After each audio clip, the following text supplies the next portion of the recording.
నమస్కారం. నమస్కారం సార్. మీరు పేరు? సార్ నా పేరు నరేంద్రనాథ్ విశ్వకర్మ అని. మేము విశ్వబ్రాహ్మణులు. ఓకే. మా పూర్వీకులంతా ఇదే పని. అంటే మేము ఇక్కడ మాది కర్ణాటక. యాక్చువల్గా మేము ఇక్కడ బేలూరు హళేబీడు చెక్కినారు కదా జకణాచార్యులో, వాళ్ళ వంశస్థులు మేము. మేము ఇదే తలతలాంతరముగా పని చేసుకొని మా తాత ముత్తాతగారులంతా ఇదే పని.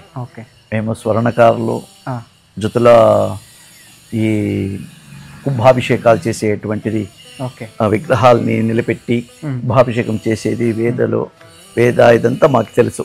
జతల ఇది చేస్తాం, విగ్రహాలు చెక్కి ఇది చేస్తాం. ఇట్లా ఇదంతా చేసుకుని వస్తూ ఉంటాం. అంటే ఇదంతా శిల్పశాస్త్రం ప్రకారముగా ఎటువంటి విగ్రహం కావాలో, ఏది దేవుడు కావాలో దాన్ని బట్టి దానికి ఒక ధ్యాన శ్లోకం ఉంటుంది. ఏ విగ్రహానికి ఏ ఆయుధాలు వస్తుంది, ఎన్ని చేతులు వస్తుంది, ఏ విగ్రహం ఎట్లుండాలా అనేదంతా ఆ శ్లోకములనే మా పూర్వీకులు ఋషి పరంపరలో రాసి పెట్టి మాకి దాన్ని అధ్యయనం చేసింటారు. మేమంతా చేసింటాం. అటువంటి శిల్పాలు చెక్కేది సార్ ఇక్కడ మా కర్ణాటకలో. శివారపట్నము అంటే మన విశ్వబ్రాహ్మణుల దగ్గరనే నాజోక్గా చక్కగా శాస్త్రీయంగా మీకు దొరికేది. ఇప్పుడైతే అంత కమర్షియల్ అయిపోయింది, అన్ని వాళ్ళను చేసేవాళ్ళు అయిపోయింటారు. ఇట్లుంది పరిస్థితి. ఇప్పుడు చెన్నకేశవ స్వామి టెంపుల్ ఉంది కదా బేలూరులో, హసన్ దగ్గర, అది మీరు మా తాతగారు అదే మీ పూర్వీకులు జగన్నాచార్యులు చేసిండేటువంటి పని. అవును. సోమనాథపురంలోనూ చెన్నకేశ్వర టెంపుల్ ఉంది, కైదళం అని ఉంది. కైదళం అక్కడంతా వాళ్ళ మా పూర్వీకులు ఉండే జాగాలని మేమేం చేస్తున్నాయంటే ఒక గ్రూప్గా వలస, అంటే మేము షిఫ్ట్ అవుతాం కదా. ఒకటి దేవాలయం కట్టాలా, ఒకటి దేవుడు కట్టాలా అని వాళ్ళు ఎవరు అనుకుంటారు పిలిస్తే మేము అట్లా వలస వచ్చి ఈ జాగాలో మేము చేరిండాం. ఇక్కడ ఎవరో ఒకరు శివమాల అని పాళేగారుడు ఇక్కడ నెలసిండాడు. వాడు వచ్చి మీరు అక్కడ ఇక్కడ వెళ్ళిపోతారు, మా ఊర్లో నిలయండా, మీకేమేమి కావాలో మేము ఇస్తాము అని చెప్పినారు. కాబట్టి అప్పుడు ఇంకా ఇక్కడే మేము కర్ణాటకలోనే, అంటే ఇక్కడ శివారపట్నం తెలిసిండాం. ఇప్పుడు ఈ రాయి ఉంది కదా స్వామి, ఇప్పుడు ఈ రాయి అనేది మీరు ఎటువంటి రాయిని చూస్ చేసుకుంటారు? ఇది రాయిలో 3 రకాల రాయిలు ఉంటుంది. ఏమి పురుషశిలే, పుంశిల అంటే పురుషశిలే, స్త్రీశిల, ఆవిటికి నపుంసక శిల అని ఉంటుంది. 3 ఉంటాయి. నపుంసక శిలలో పీఠాలు, కబ్బాలు ఇవంతా చేస్తాం. విగ్రహాల్లో స్త్రీశిలానికి అది అమ్మవార్లు చేసేది, పురుషశిలలో స్వామివార్లు చేసేది. ఇటువంటిది. అంటే అది ఏ రకమైన రాయి? కృష్ణశిల. రెండు కృష్ణశిల. దాంట్లో మళ్ళీ డిఫరెన్స్ ఉంటుంది. స్త్రీశిలలో దాన్ని కొట్టితే సౌండ్ తక్కువ వస్తుంది, పుంశిలలో వేరియేషన్ వస్తుంది. మీరు ఈ రాళ్ళంతా ఎక్కడి నుంచి, అంటే మీకు ఐడియా ఉంటుంది కదా, ఎక్కడి నుంచి మీరు తెచ్చుకున్నారు? మేము మొదట ఈ నది అంటే ఏం చెప్తారు మీరు? అదే నది ఆ చోట్లలో మేమంతా మా పూర్వీకులంతా చూసి అక్కడ తీసుకుని వస్తా ఉండింది. ఇప్పుడంతా నదిలో లేదు, ఏమీ లేదు. ఇప్పుడు మాకు రెగ్యులర్గా అటువంటి చోట్లు ఉన్నాయి దండిగా, అక్కడంతా మేము తీసుకుని వస్తూ ఉన్నాము. ఇప్పుడంతా చేస్తూ ఉన్నాం సార్. దొరుకుతుంది మా కర్ణాటకలోనే దొరుకుతుంది రాయి. ఇప్పుడు తెచ్చిన వెంటనే మీరు చేసే ప్రాసెస్ ఏంటి అంటే, పెద్ద రాయి మేము తీసుకొని వస్తాము. అప్పుడు తీసుకొని వస్తే వాళ్ళకి ఏ సైజు కావాలో ఆ సైజుకి మేము రాయిని కట్ చేస్తాం. కట్ చేసినాక మంచి రోజు చూసి దానికి శిలాపూజ అని చేస్తాం. ఏమి రాయికి జస్ట్ రాయికి శిలాపూజ అని చేసి దానికి నక్షత్రము, దినశుద్ధి, ఆమెటికి వాళ్ళు చేసేటువంటి వాళ్ళది ఇద్దరును ఏమి దంపతులతో వాళ్ళు రావాలా, వాళ్ళిద్దరిది గోత్రాలు ఇవంతా చేసి వాళ్ళ పేరెట్లో సంకల్పం చేసి ఆమెటికి ప్రారంభం చేస్తాం. ఇటువంటిదంతా జరుగుతుంది. అట్లా ఆమెటికి వాళ్ళదైన ఇంకా ఒక 3 నెలలు 4 నెలలు సైజ్ పట్టి మేము వర్క్ చేస్తాం.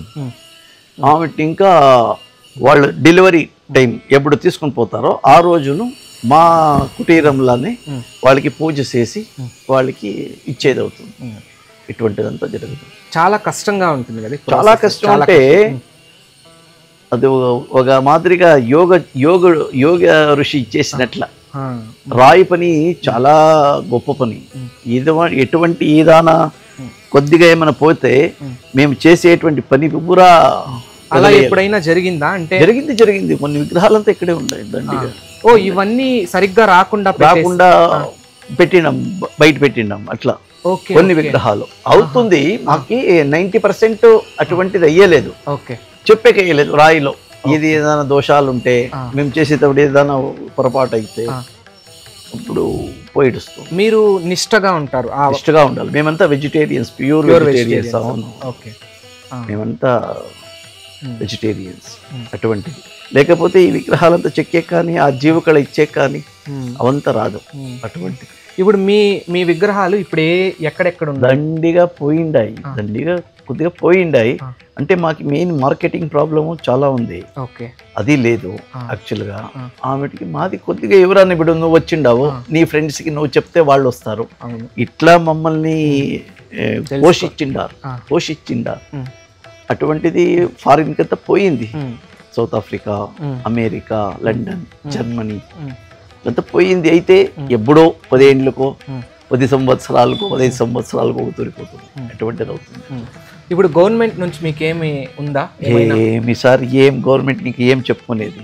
ఇటువంటి కళని వాళ్ళు పోషించాల. కళాకారులకి వాళ్ళకి ఏం సౌకర్యం కావాలి, కచ్చామాలు కూడా సరిగ్గా మాకు ఇవ్వడం జరిగేలేదు. దీనిపైన ఏమి లేదు. జిఎస్టీ పెట్టిండారు, రాయి పైన జిఎస్టీ పెట్టిండారు. పని చేసేకి ఇప్పుడు మిషన్లు వాడుతూ ఉండాము, ఈ మిషన్లకి కమర్షియల్ చేసినారు. ఏమి ఎటువంటిది చేసేది? మేము ఎట్లా బతికేది? ఆమెటికి వచ్చే కస్టమర్స్లకంతా తక్కువలో కావాలా, ఎలా జాస్తి చెప్తే వాళ్ళు తీసుకుని పోయలేదు. చాలా పైపోటీ కదా, కమర్షియల్ అయిపోయింది పని అడిగేవాళ్లే లేదు. అటువంటిది అయిపోయింది. ఇప్పుడు ఇంకొక విషయం విన్నాను, ఈ ఊర్లో ఒక 300 ఇల్లులు ఉంటాయని, ప్రతి ఇంట్లోనూ ఎవరో ఒకరు చేస్తూనే ఉంటారు సార్. మొదట మన గ్రామంలో విశ్వబ్రాహ్మణులు మాత్రమే చేస్తూ ఉండింది. ఇప్పుడు అందరూ చేస్తూ ఉంటారు. అటువంటిదే నేర్చుకునేదేం కాదు, తన కాంపిటీషన్. ఏదో ఒక స్టోర్ పెట్టాలా, తీసుకొని ఉండల్లా, విగ్రహాలు అమ్మల్లా, దాన్ని ఇంకా జీవించాలి. అట్లా అంతేనే. వాళ్ళకి ఏదైనా కానీ ఆ విగ్రహాలు ఇట్లా ఉండాలా, దానికి ధ్యాన శ్లోకం ఉంటుంది, అవంతా వాళ్ళకి ఏమి తెలియదు. ఒక డ్రాయింగ్ వేసేది కానీ ఇవంతా కావాలా సార్. ఏదో ఒకటి పొరపాటుగా ఏమి చేసేకేయలేదు ఆ విగ్రహాలు. ఇప్పుడు మీరు ఎంతమందికి శిక్షణ ఇచ్చుంటారు ఇక్కడ? దండిగా ఇచ్చిండాం సార్, నేర్చింటారు, మా దగ్గర వచ్చింటారు తీసుకుని పోతూ ఉంటారు. ఇంకా మీరు నెక్స్ట్ జనరేషన్స్కి ఏమైనా చెప్పాలి అనుకుంటే ఏం సార్ చెప్పేది సార్? మార్కెటింగ్ లేదు దీంట్లో, బతికేకి అయ్యలేదు. ఆమెకి ఇంకొకటి, ఇప్పుడు మొదట అయితే హ్యాండ్ మేడ్ ఉండే, అంతా మాన్యువల్ ఉండే, చేతిలో చేస్తూ ఉంటుంది. రకాగా మాకు చాలా సంతోషం ఉంటుంది. ఇప్పుడంతా మిషన్స్లో వచ్చేసింది. డస్ట్ ఇన్హేల్ చేసుకోవాల, ఆమెకి కళ్ళు చూపులు, ఆమెకి హెల్త్ ప్రాబ్లము ఇవంతా ఉంది. కళాకారులకి చాలా ఇబ్బంది, అది స్టోన్ కళాకారులకి చాలా బాధ. ఆమెకి ఇంకొకటి, నేను మిషన్ పని అయితే నా పక్కలను వాడో మిషన్నే, అంతాను డస్ట్, ఫుల్ డస్ట్ ఆఫ్ ఇది పొల్యూషన్. ఆమెకి ఇంకొకటి, ఇదంతా ఒక ఋషి మాదిరి చేయాల పని, కాన్సన్ట్రేషన్, దానికి యోగం చేసినట్ల చేసేటువంటి పని. ఈ మిషన్ అబ్బర్లో మేము ఏం చేస్తా ఉండము అనేది మనకే తెలియదు, అట్లయిపోయింది. అంతా మిషన్ వర్క్ అయిపోయింది సార్, చాలా కష్టము. ఆమెకి ఇంకొకటి, వచ్చే కస్టమర్స్ కూడా నాకు అర్జెంటుగా కావాలా, మీరు టైం తీసుకోండా ఇవ్వండి అని లేదు, చాలా అర్జెంటుగానే ఉంటారు. ఏం చేసేది? మాకి నడియల్లా, మాకి లేబర్స్ పెట్టింటాము, వాళ్ళకి ఇవ్వాలా, ఏమో ఒకటి చేసుకొని పోతా ఉంటాం. మంచి పని అడిగే వాళ్ళు టైం ఇచ్చి తీసుకుంటే దాన్ని ఫస్ట్ క్లాస్గా ఉంటుంది, శక్తి ఉంటుంది ఆ రాయిలోనంతనే. ఇవిడంతా మిషన్ పని సార్. ఇప్పుడు ఈ విగ్రహాలు ఎంత కాస్ట్ ఉంటాయి సార్? సైజు బట్టి ఉంటుంది. ఇప్పుడు ఈ సైజు వినాయకుడి విగ్రహం అంటే ఒక 40-45 వేలు అట్లా ఉంటుంది. ఇప్పుడు చిన్నది ఇంత తీసుకోవాలంటే ఒక 5,000 అట్లా ఉంటుంది. ఓకే. మీకు ఎంతమంది సంతానం? నాకు 3 సార్, 3 ఆడపిల్లలు. ఓకే. మగపిల్లలు ఎవరు లేరు. అంటే ఇది దైవానుగ్రహం అంతే, మనదేం అంతే. Okay, thanks. Thank you.